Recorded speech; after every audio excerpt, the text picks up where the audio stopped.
In this episode, I chat with Celeste Mitchell, a good friend of mine who is an accomplished travel writer, author, and the co-founder of Life Unhurried. Celeste shares her inspiring journey of transitioning from a secure government job to the exhilarating world of freelance travel writing, including landing a dream gig in the Cook Islands right after resigning. How good? We delve into what the life of a travel writer really looks like, the glamour, the hard work, and the incredible opportunities to explore the world.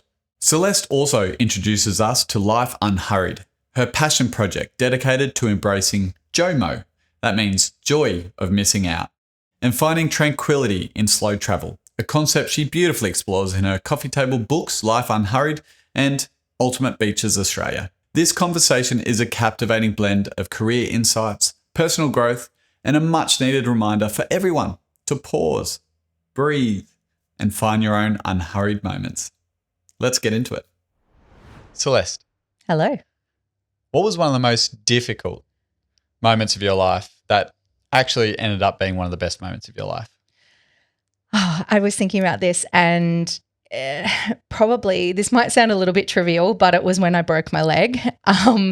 It was because I did it while I was working and I was at a point where I was really ready to leave my job. I'd planned out that I was going to go freelance. I had this great plan and I'd had the date set of when I was going to resign. So it was a really big thing. And then at the time I was working for a tourism board. I was hosting a group of media and we had to go mountain biking and I fell off and really snapped my leg. And so I just saw that as a really big setback because it was a really bad break. It took a long time to recover. I kind of ended up back staying with my parents because I couldn't even get into the shower myself. And I just saw it as like, oh, poor me, this is so hard. Now I'm stuck at this job and I can't leave because I've got to get through this process. But what it turned out to be was actually a really big blessing because it gave me sort of like at least a 6-month period where it just forced me to completely go slow.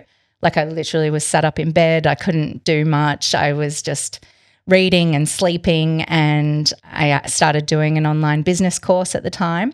Were you still getting paid from the job? I was a little bit, yeah, because there was, some compensation with it. So that was another good thing. It was a semi-government job. Like, there were definitely benefits of being an employee versus being a freelancer. So I was very lucky that I was looked after. But I then turned it around and I saw it as like, this is a great opportunity for me to use this time. And, one thing was falling back in love with the Sunshine Coast and realizing that wouldn't it be amazing to live here instead of living in a city. And then I started to do some freelance writing for a small publication here, which just got me back out meeting people and writing really interesting stories. And then, it allowed me to do this online business course that I'd been wanting to do. And so what happened instead was I had like this really great period where then when I did resign 6 months, 12 months later, I was ready to go. So it was just a huge positive experience in the end. Amazing. You've touched on something that I am really passionate about because I quit my job too at one point and started a business, but it's such a daunting thing. That is one of the most daunting things that anyone can ever do sometimes, especially when it's like, a well-paid job, as a government job, you're getting looked after. Yep. And then to throw that all away and do something that could be risky, no guarantees, it doesn't make any logical sense sometimes. Yes, exactly, especially when you have a mortgage. And I was 30. I'd bought my first apartment, so it was a really big time in my life. It is daunting. And even though I'd wanted to go freelance for so long, it does seem like such a big step and you feel like you need to be able to replace that income. And so you got to do a whole bunch of things to be able to do that. So when it came to the point where you were ready and you were ready to resign, what was that moment like? Handing in your resignation slip. Describe that? Oh, it was awesome. It was so exciting. And I was also really fortunate because I had full support of my boss at the time. So she was really encouraging of me going out on my own. So that just made a huge difference. I wasn't leaving somewhere that I despised and I wasn't, just desperate to get out of there. It was actually a really amazing stepping stone to get to where I am now. And so, I was fortunate in that way. I also had kind of set myself up to be a freelance copywriter, and I'd kind of locked in a few jobs so that I knew that I had at least one day a week sort of work that would cover my mortgage. And so I felt really confident by the time that I left that I was going to be okay, and I knew that, I'd be able to make it work. And a lot of that is just, belief and confidence, because I think that's what a big part of it is. I saw other people doing it and I got the confidence to do it because I just thought, hey, hang on a minute, if they're doing it, I know that I can do that too. So it's just really believing in yourself to take that step. Amazing. You're an accomplished travel writer. You've written your own book now. But what were those early days like, getting freelance gig to freelance gig? You speak about it so positively, but there must have been some moments of trepidation, wasn't working out. It's a journey. It's an absolute journey. And I will preface this by saying I'm a full-time travel writer now, basically, but in my earlier career, I worked for teen magazines down in Sydney. So I sort of had this background in writing for titles like Girlfriend and TV Hits. And so when I was leaving my job, it was just kind of fortuitous. An earlier colleague got in touch and offered me this editing gig of a One Direction magazine. Nice. So, big fan. I can't say I was, but at the time, it was it kind of aligned with the previous skills that I had. I saw it as a great opportunity of something that I could do. I had the experience in doing it. Did it light me up? No, it wasn't really the type of content I wanted to be working on at all. But look, it worked, and I did it for 6 months, and that helped me to get out there and start doing the type of work that I really love. So being a travel writer sounds like a dream job. Mm-hmm. Tell me about it. What does it look like? What's the life of a travel writer actually look like? Where have you been? Sign me up, basically. Yeah. It is. It's one of those jobs that everybody's just like, oh my God, I can't believe that that's a real job. And it is amazing, and I love it. It's certainly not all glamour, and it's not as easy as some people think. I think that some people have a misconception that you're just on holidays all the time, but it's certainly not a holiday. And particularly if you take it really serious and you want to make it a career for yourself. I've been doing it for a long time, so I think that's sort of realizing that things take time as well. It's not like I just woke up one day and started writing travel full time. I have been freelancing now for about 11 years, but when I first left that job, which I'll preface by saying was in tourism PR, and I think that was an amazing sort of leap pad into the travel industry, just really having an understanding of how it all works. But it, at that point when I left that job, I just thought, man, wouldn't it be awesome if I could just do one travel story a year? That would be really cool if I could get a travel story published. I'd done a couple in the past. Back when I was writing for the teen mags, I did a couple of freelance stories, but knowing now what travel writing is like versus what I did then, I wouldn't even pull those out of my portfolio. But I did get fortunate in that when I was leaving that job, I'd sent out my email sort of saying, my last day is Friday, blah, blah, blah. It's been great working with you. And the editor of Escape, which is the travel section in all of the News Corp newspapers at the time, he sort of just asked me what I was doing, and I said I was going back to writing and I was going freelance. And a couple of hours later, he dropped me another email in the inbox and just said, could you go to the Cook Islands for me? And so I left to go to the Cook Islands the day after I finished at this office job. Wow, straight into it. Yeah. Is that manifestation? Did you? I'm going to be a travel writer. The boss goes, yep, go to the Cook Islands. It's happening. So you were a travel writer straight off the bat. I think at that time I was doing a lot of, I was really in that zone of all these positive affirmations and planning, and really kind of trying to design my life for what I wanted to do. And it did feel really exciting, and it did just slot into place. I think why I've managed to keep writing for Escape ever since then is because I went on this trip. The trip itself didn't actually turn out exactly how it was planned, and so there were some challenges along the way, but I came back and I still said, I've got all these great ideas. I can write, X, Y, and Z. And I ended up writing 4 stories for them out of that trip. And I think just because of having that enthusiasm, being really professional, getting back, writing my copy, filing it, I guess they were happy with it, and I just kept getting work from there. So it wasn't like I just started going on trips, every month though. It did still take a couple of years. So during that time, I was doing copywriting for small businesses. I was helping people that wanted help writing their about pages or, just website copy, and so it slowly grew. I took personal trips and ended up pitching in travel stories from that. But then through Escape, I did start to get more regular invitations and became one of their regular writers. Nice, amazing. What sort of traveler are you? And is that different to like when you're on a job? Obviously, there's obvious differences there, but to maybe going by yourself somewhere, like what does Celeste look like when she's traveling?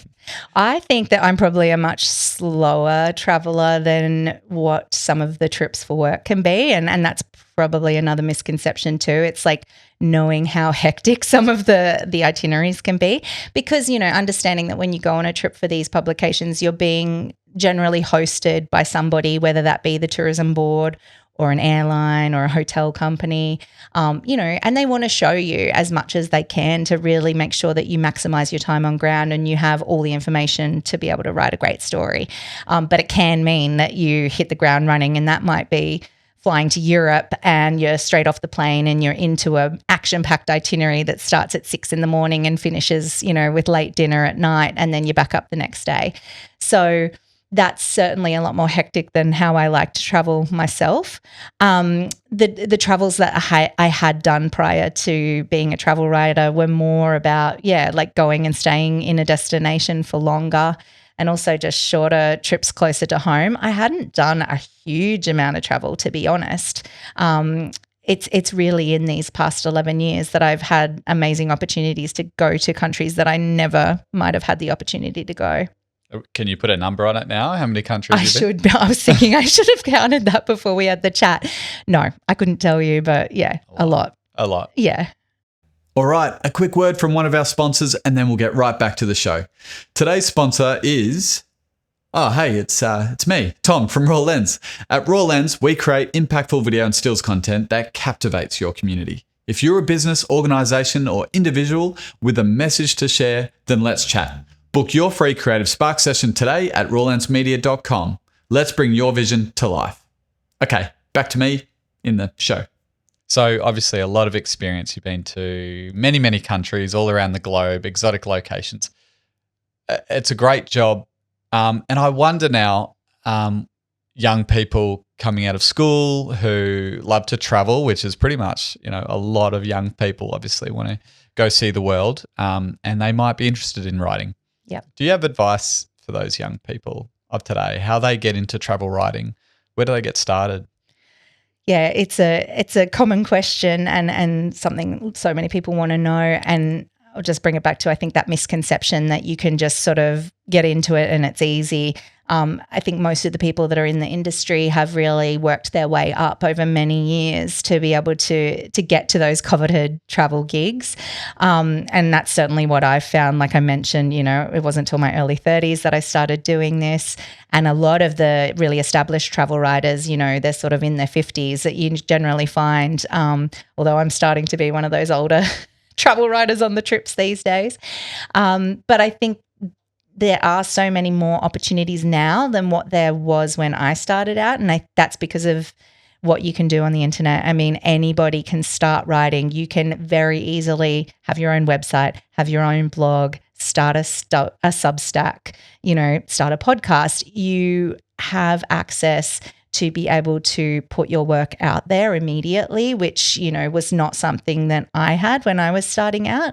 And I think if you want to write, you've just got to start writing and just get to know your style and how you enjoy it. I think sharing that, and even if it's literally sharing it with your friends and family, you'll sort of pick up what people like about it, what they ask you questions about. A lot of travel writing is really just providing helpful advice. So it's just helping people out. What do they need to know about a place and what's going to inspire them to want to visit it? And so you can do that in short form through Instagram. You could do it, in an email with no images at all. You could do it through your photography. You have that access to just start.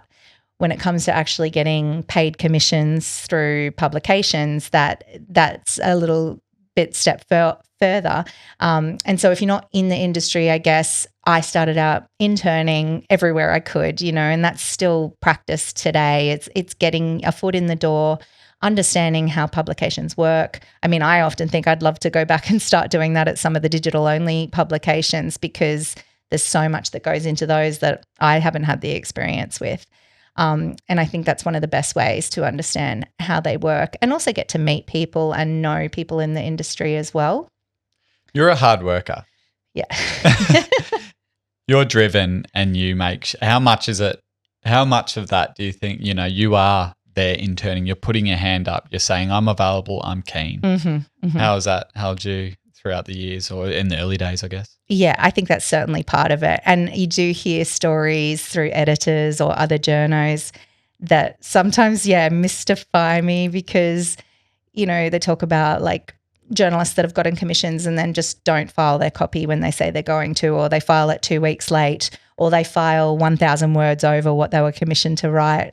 And you're right. Like, if you can be professional, if you can do what you say you're going to do when you say you're going to do it, and provide what the editor wants or has asked for, that's a big part of it too, is understanding what their objective is and what their market is. It's not just you writing a travelogue about a holiday that you had. Like, keep that for your diary at home. It's understanding what their audience is looking for and being able to write that so that it's useful for them. Brilliant. Knowing your audience, yeah. How's this going to help someone else discover a cafe or a bar or whatever it might be, whatever the objective is for the publisher? A big part of that is reading and understanding these publications or the outlets that you want to write for. I think so many times people skip over that part. They just start shooting off emails to all these editors saying, I'm going to this place, I want to write a story about that. And it's like, well, that's not the angle. I mean, the more you can read, the more you can analyze how stories are structured, what you like about it, what makes you read something, what keeps you hooked in until the end, or, looking at publications and looking at, okay, well, what are some of their regular features that they have in there all the time? Editors always need to fill those regular pages. And so if you've got a great idea that would fit for, that particular page that they have every month, go for it and send them that idea. Always think, like, coming out of school, young people often don't know what they want to do, which is fine because you're young. There are so many options. But there's another part of me that also thinks, what do you like doing? Yes. What do you actually enjoy? What are you interested in? What are you curious in? Yeah. And I don't think there's ever been an easier time or a better time to delve into it. Like you said, you could start writing a blog. You could start whatever. The internet is there for you. If you don't know how to do it, you can learn how to do it. Yeah. It's everywhere over the internet.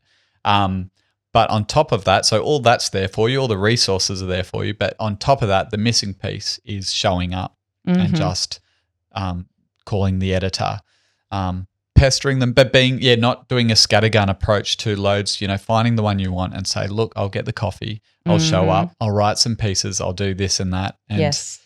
I mean, it sounds simple in theory. I know it's scary, and there's things that people are scared to put themselves out there. Yep. If you can get over that fear, like there's magic behind it. There's your dream job behind it, potentially. So, yeah, you're speaking to that beautifully. What about AI in writing? It's the elephant in the room. I know. It's, AI has got pros and cons. We all know that. In writing, what does it mean for the future for young people?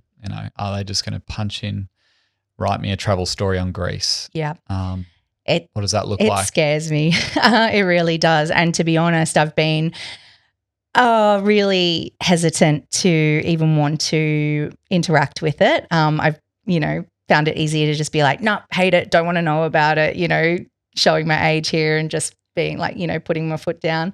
But I think, you've got to learn and adapt and look at it and how you can make it work for you. I know some writers that use it very successfully as more of like a PA, or just, to help get some ideas flowing, or to possibly look at the structure of an article, or, things like that. I've personally found it. I have tested it a little bit, played around with it. I mean, mind you, only the free versions. I've not subscribe to any of them. I just still can't get past how generic it sounds. And what also really I struggle with is where it's sourcing this content from in the first place, because if it wasn't for writers writing the original pieces in the first place and putting it out there, there would be nothing to pull from. And so, yeah, I just think it ultimately dilutes the importance of that work and the quality and diminishes the value. And that's what scares me, because writing any creative industry is always sort of undervalued, I believe, in our society. And the more that people think, oh, I can just get AI to do it, I don't need that. Scarily, we're seeing newsrooms already using it for their articles. Yes, I can see the benefit of sure, you can get it to churn out a listicle pretty quickly, and that might fill the gap for a small business who doesn't have budget to pay a writer to get some blog posts up and work on their SEO. Sure, that's great for that. I have no problem with it. But what I think is really scary about it is just, that it can't replace, the humanness. The humanness. That, it's a real human thing and the personality. To travel as well. Traveling is about meeting people, experiencing new things, cultures. If AI spits out a story about being somewhere, they actually weren't. No, exactly. That. So how can you believe it? Yeah. You can't that connect was with it. Yeah. And we're talking off camera before about children's books. You pick up some children's books. And you can, we both have kids, and so we go through a lot of books from the library, and you can see, what is this? They're just really average. Where was this written? It was written by a computer. Sense. It was written by a robot. Yeah. Which is sad and scary. Yes, exactly. And particularly for how many amazing, talented writers there are out there trying to get, trying to break into that. Children's publishing is ridiculously competitive. And the fact that, these places can just pump out these cheap books rather than paying a good writer to write something of quality that's going to stand the test of time. I just don't really understand. You know what I think needs to happen? What's that? Let's use children's books as an example. A sticker on the front that says "Made by a human." Yeah. Or written by a human. Yes. And I know in social posts it's saying made with AI, and there's issues around that, because if you just Photoshop out something, a little speck in the photo, then it still says made with AI. So it's not a perfect thing. I didn't know that. But it's almost like organic fruit and veg at the supermarket. Yeah. Which one's real? Which one's been that's really tampered interesting. with. Yeah, I like that. But that was cool. That was really good. Okay, on the flip side of AI is getting away from digital, getting away from your computers and your iPhones and all of that, and just being with nature, being in a nice cabin in the woods or a nice beach house on the beach somewhere. Yes. You've written a book. You've created a movement around this. Tell me about Life Unhurried. What is it? And what is JOMO? I saw this term the other day and I loved it. Explain what Life Unhurried is and all of that beautifulness. Sure. Life Unhurried, I guess, is a bit of an attempt to, pump the brakes on what was a fairly hectic life that I was living, those first 5 years of freelancing in particular. And I'll say that I did that concurrently with maybe stupidly, but my husband and I also opened a co-working space in that time. So we had this bricks and mortar business combined with both of us traveling overseas for work. It was just, and this was all pre-kids, and we're still it was insanely busy. I mean, we're insanely busy now, but in a different way. But Life Unhurried was myself and two close friends launched that together in late 2018.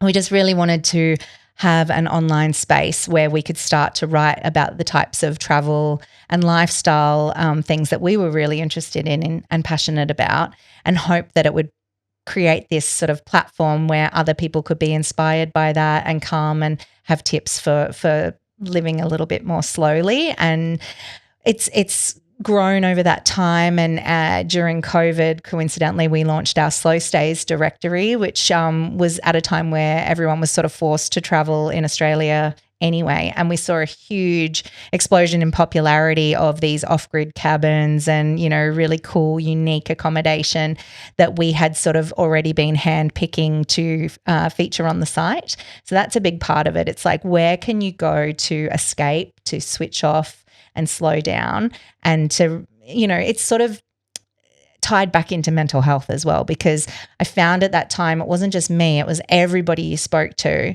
You ask somebody how they are and they're just, I'm so busy all the time. And we're just, so sick of it. I'm like, we need to all just slow down and bring it back to the simple stuff, being immersed in nature, taking your time to brew your coffee on the stove, lighting a real fireplace, things like that. And that's really resonated with a lot of people. And so we're continuing to build that. But in 2 years ago now, we also launched a coffee table book, which is a collection of 50 slow and sustainable stays from around Australia.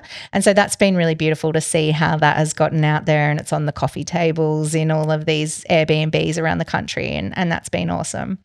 JOMO is a little bit more recent. And so JOMO is the antithesis to FOMO. It's the joy of missing out. It's sort of been around for a few years now, but it's really kind of coming into its own as a travel trend at the moment. And I think it's just realizing that you don't have to be, I don't know, I call it don't be a sheep. Like, yes, everyone's going to Japan right now. Do you have to go to exactly where they're going? And we're already seeing the impacts that has from over-tourism, cultural inappropriateness. It's just, I don't know. I just think there's such a big world out there, and also you don't need to keep up with the Joneses and compete with everybody on social media. Give yourself a break, focus on your mental health, take a holiday that's actually going to be good for your soul and not exhaust you, that you need another holiday when you come back. Yes, please. Where do I? Yes, please. I need one of those. I've got that book on my coffee table at home. Thank and you. It's there's some stunning locations and homes across the place. Amazing places. Yeah, and beautiful photography by Krista. Yes. And it just sets the scene to go, I want to be there now. Mm-hmm, mm-hmm. I want to switch off. And it is an addiction, technology and phones. It's feeding us all the things that we want to see constantly. Mm-hmm. And to break away from that is bliss, is blissfulness. And I think CEOs and all these high-functioning, amazing humans are onto it already, I think. Yes. If they want to be their best selves, they take a break. Yes.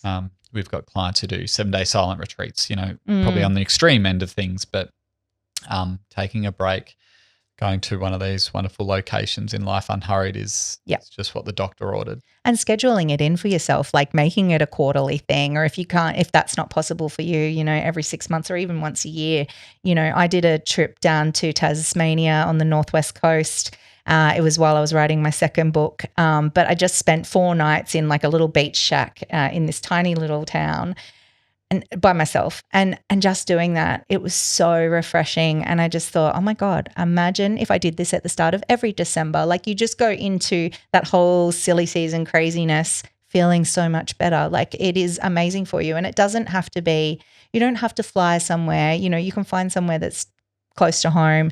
You can do it even in ways in your house. Like, that there's so many things that it doesn't need to be restrictive. You don't have to go and do the thousands of dollar, wellness retreat. You can take some of those elements in and do it easier at home as well. All right, a quick word from one of our sponsors, and then we'll get right back to the show. Today's sponsor is, it's me, Tom from Raw Lens. At Raw Lens, we create impactful video and stills content that captivates your community. If you're a business, organization, or individual with a message to share, then let's chat. Book your free Creative Spark session today at rawlensmedia.com. Let's bring your vision to life. Okay, back to me in the show. I heard somewhere before that the term, the furniture doesn't remember, or the walls don't remember if you're going to a new place. And what I mean by that is, when you go home, maybe you see the computer or the work or the dirty dishes or whatever it is, and they kind of can get you into that loop of, I've got work tomorrow, I've got to do this, got to do that. Yep. Just going 20 minutes down the road to one of these beautiful homestays. It's a new place. It's this sanctuary where you can just escape and get away from all of that. Totally. Which is beautiful.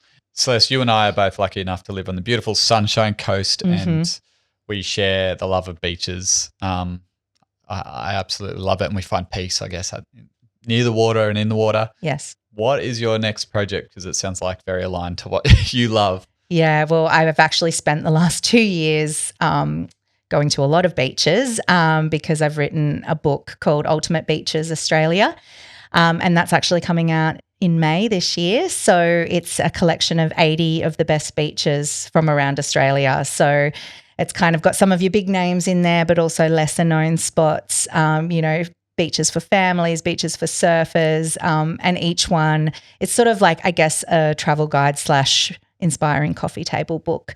And it has everything from whether the beach is dog friendly to whether it's patrolled, what hikes are nearby, cute beach shacks that you can stay at, where to get the best fish and chips, and also the First Nations history of those places as well. So, yeah, it's been a huge project, and I'm really excited to see that come into the world in May. Amazing. Where can we find it? It'll be on sale at all good bookstores, and also I'll be selling through my website, celestemitchell.com.au. Was there a moment, I mean, your life does sound like a balancing act.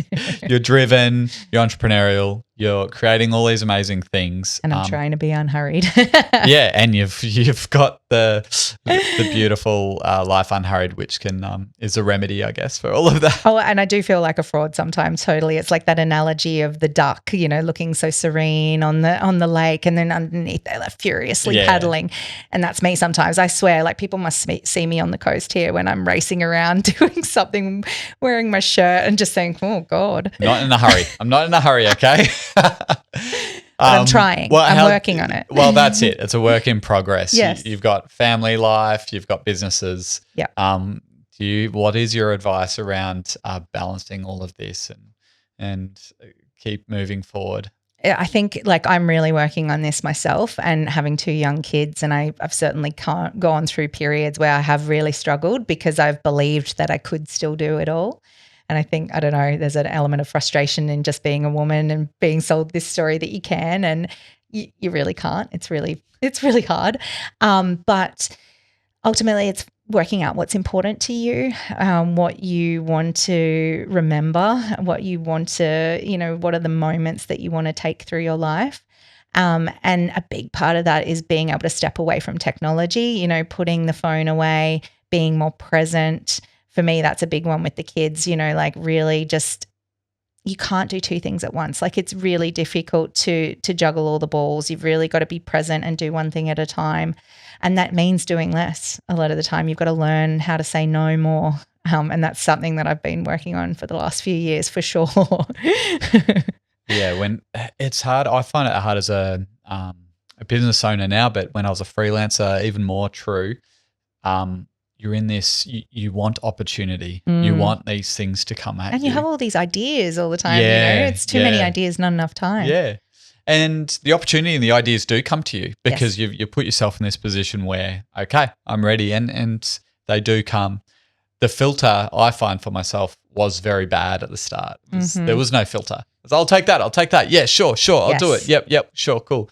But over time, I guess, it's getting better at saying no and having that filter up. And that gives you energy, I guess, because... And I do admire that a lot with I feel like the next generation down from me, so many of them are switched on and they have that already. I mean, I had a beautiful assistant working with me for a while who, so 10 years my junior, and she got to the point where she actually decided to change careers because she just didn't want this life of sitting at a desk and being, tied to a computer and doing work through that. And now she works as a horticulturalist and absolutely loves it.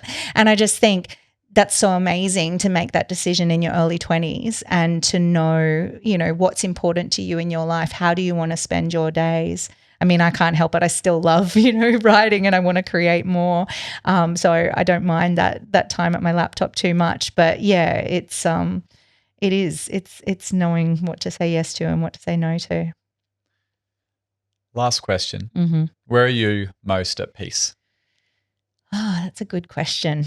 Anywhere near water. Yeah, I think if you can be at the beach or even if you're not on the beach, like just having a view of water, there's something so calming about that. One place that springs to mind that my husband and I were lucky to stay, it's a place we have featured in our book, but it's called Whale Song down in Tasmania in a place called Falmouth. And it's just right on the water, has this uninterrupted view, outside there's an outdoor bath, fire pit, like it's just dreamy. And I just think anywhere where you can sort of be connected to the ocean, hear it, see it, that's really calming to me. Sounds amazing. Yeah. Thank you so much for coming on. Thanks, Tom. Where can people find you? Where do you want to direct them to slow down? And take a break? Please have a look at Life Unhurried, which is lifeunhurried.com. I'm on Instagram at Celeste Mitchell and also at Life Unhurried. Beautiful. Thanks, Celeste. Thank you. Hey, everyone. Thanks for watching the show. This podcast is truly a passion project for me and the small but awesome team behind the scenes. We pour our hearts into bringing you these honest and insightful conversations. But I can't tell you how much it helps when you hit that follow or subscribe button. The show gets bigger, which means we can expand the production and we can continue to bring in amazing guests from all walks of life. Please help us to do this thing that we love and hit that follow or subscribe button. We appreciate you being here. Thank you.